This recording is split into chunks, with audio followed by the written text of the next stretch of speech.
दोस्तों, आज हम यहाँ पे बात करने वाले हैं the constitution of India.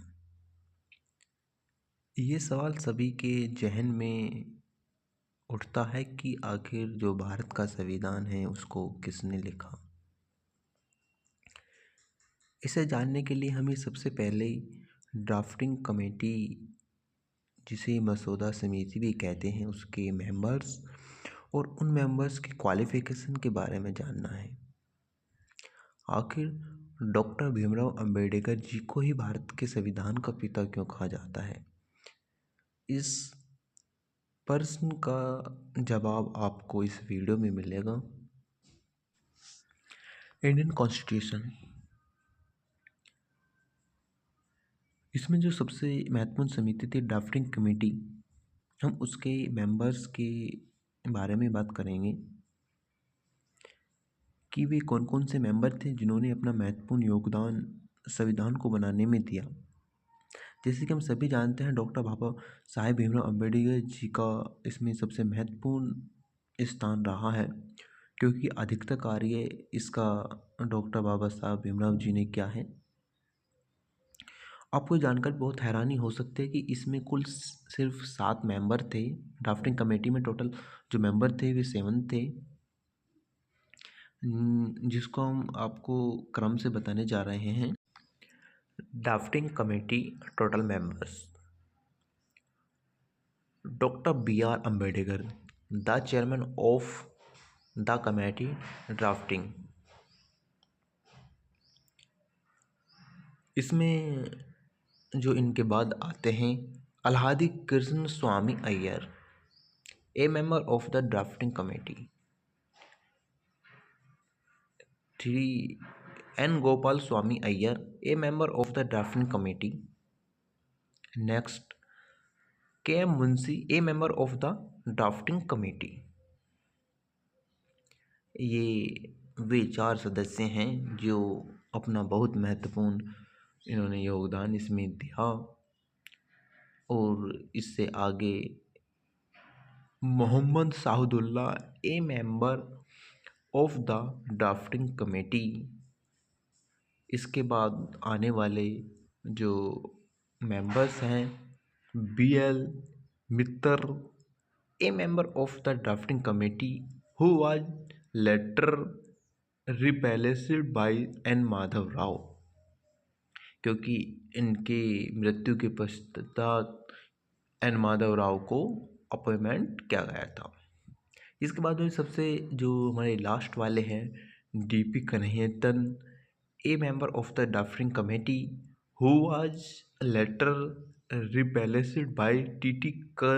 Krishnamacharya. इनकी मृत्यु के बाद इनको अपॉइंटमेंट किया गया था। आपको ये जानकर काफ़ी हैरानी होगी कि इनकी क्वालिफिकेशन क्या क्या थी। अब हम बात करते हैं कि इन सभी महत्वपूर्ण व्यक्तियों की योग्यता और सबसे अधिक लोकप्रिय कौन थे। जैसे कि इसमें सभी को पता है, 2 नाम फर्स्ट में आते हैं, एक डॉक्टर भीमराव अंबेडकर जी का और दूसरा प्रेम बिहारी नारायण राय यादव का।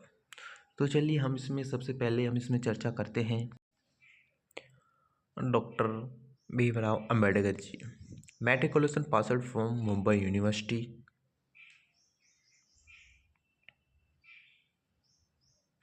इन्होंने अपनी 10th एंड 12th जो एजुकेशन थी उसे मुंबई यूनिवर्सिटी से किया। इसके बाद be graduated from Mumbai University. इसके साथ साथ इन्होंने इकोनॉमिक्स एंड पॉलिटिकल साइंस में BA किया। इसके बाद आते हैं MA master of arts graduation from Columbia University in 1915 with a degree economics. इसके बाद में PhD awarded by the Columbia University 1927 for his thesis The Evolution of Provincial Finance in British India। जो scholarship प्राप्त हुई थी doctor Bhimrao Ambedkar ji को, वो British India के द्वारा प्रदान की गई थी। तो इसके बाद में एक डिग्री आती है doctor of science, DSc। Doctor Babasaheb Bhimrao जी के अलावा इस डिग्री को आज तक भी कोई नहीं कर सकता है। अगर आपके यहाँ किसी ने की हो तो मुझको ज़रूर बताना कमेंट्स में।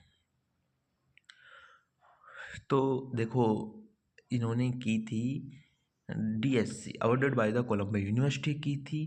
आप देख सकते हैं कि इन्होंने जो सभी अपनी पढ़ाई कंप्लीट की है वो सब यूनिवर्सिटियों से की है, ना कि स्कूल या कॉलेज से।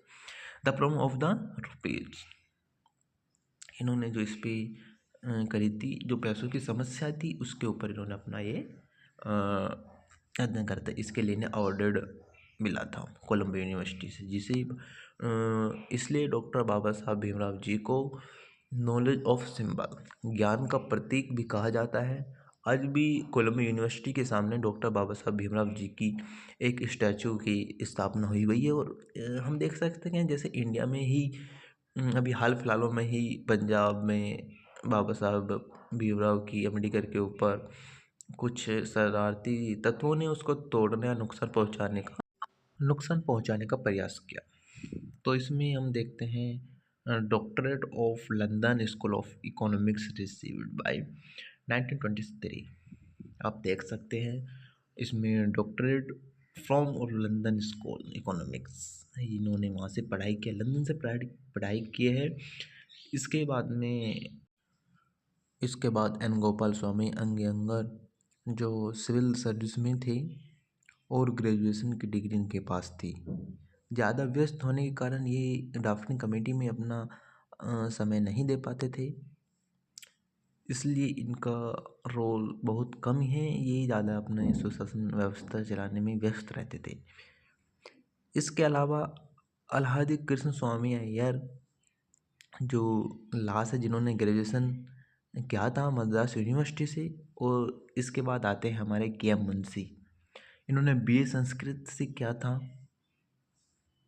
आप सोच सकते हैं इनका जो कि ग्रेजुएशन के लेवल क्या क्या थे। एक हैं सैयद मोहम्मद साउदुल्ला, इन्होंने भी ला से ग्रेजुएशन किया था from Kolkata university, law graduation from Kolkata university से किया था, ये भी ग्रेजुएशन थे। इसके बाद आते हैं BL मित्तर, लॉ ग्रेजुएशन। इसके बाद आते हैं हमारे DP कहतन, ये भी लॉ ग्रेजुएशन इन्होंने कंप्लीट की थी। अब इनमें एक कॉमन बात दे सकते हैं, सबने लॉ से पढ़ाई की हुई थी। आइए अब जानते हैं सबसे महत्वपूर्ण सवाल, आखिर डॉक्टर भीमराव अंबेडकर जी को ही भारत के संविधान का पिता क्यों कहा जाता है। इसे जानने से पहले हमें यह जानना होगा कि संविधान 2 ईयर 11 मंथ 18 डे, यानी 2 साल 11 महीने 18 दिन में बनकर तैयार हुआ, जिसमें कुल 167 बैठकें हुई, 7,635 इसमें अमेंडमेंट्स हुए। सभी का जवाब केवल और केवल डॉक्टर बाबा साहेब ने दिया। ड्राफ्टिंग कमेटी के एक सदस्य थे TT आचार्य, जिन्होंने बयान दिया था कि ड्राफ्टिंग कमेटी का अधिकतर कार्य डॉक्टर भीमराव अंबेडकर जी को करना पड़ा था। ड्राफ्टिंग कमेटी में 7 सदस्य थे, ये तो सभी जानते हैं, लेकिन ये कितने लोग जानते हैं कि जो पहले मेंबर्स थे उनकी मृत्यु हो गई, दूसरे विदेश चले गए, तीसरे सदस्य ने त्यागपत्र दे दिया, और जो चौथे स्वास्थ्य के ठीक न होने के कारण जो दिल्ली न आ सके, और एक थे हमारे जो सिविल सर्विस में थे, जो प्रशासनिक कार्यों के में ज़्यादा व्यस्त रहने की वजह से ड्राफ्टिंग कमेटी के कार्यों को न कर सके। तो आप सोच सकते हैं कि इसमें सिर्फ बचे डॉक्टर बाबा साहब भीमराव अंबेडकर जी। इसमें आप एक सदस्य के तौर पे आप ये तुलनात्मक रूप से यह देख सकते हैं कि इसमें अधिकतर सबसे ज़्यादा जो हाई क्वालिफिकेशन है वो सिर्फ एक है, डॉक्टर बी आर अम्बेडकर। अब सबको कंपेयर करें तो इसमें आपको सब ग्रेजुएशन लेवल के मिलेंगे, जबकि डॉक्टर बाबा साहब भीमराव अम्बेडकर जी ने डॉक्टर ऑफ साइंस डीएससी की डिग्री भी हासिल की हुई थी, और उन्होंने एक साथ दो दो तीन तीन डिग्रियां की हुई थी। जैसे बीए के साथ में उन्होंने इकोनॉमिक्स एंड पॉलिटिकल साइंस को एक साथ पूरा किया। हम इसमें यह भी जान सकते हैं कि कौन सबसे ज़्यादा महत्वपूर्ण रहा ड्राफ्टिंग कमेटी में, जिस प्रेम बिहारी नारायण रायजादा को भारत के संविधान का रचयिता कहा जाता है। अगर आप भी ऐसा सोचते हो तो मैं आपको एक एग्जांपल दूंगा जिससे आपका एक क्लियर हो जाएगा।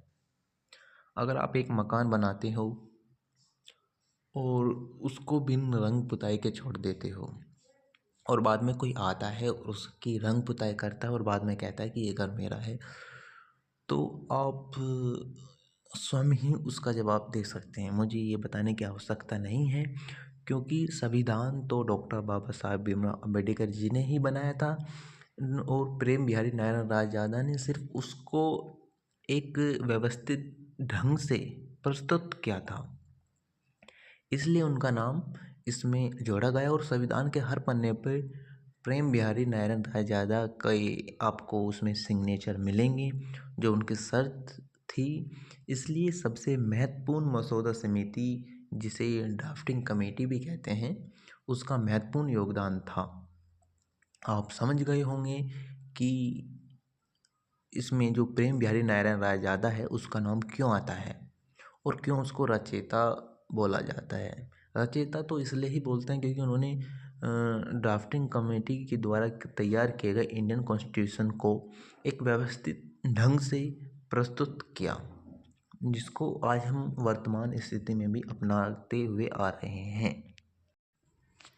आपका ये डाउट बिल्कुल समाप्त हो जाएगा कि ड्राफ्टिंग कमेटी में और भी सदस्य थे।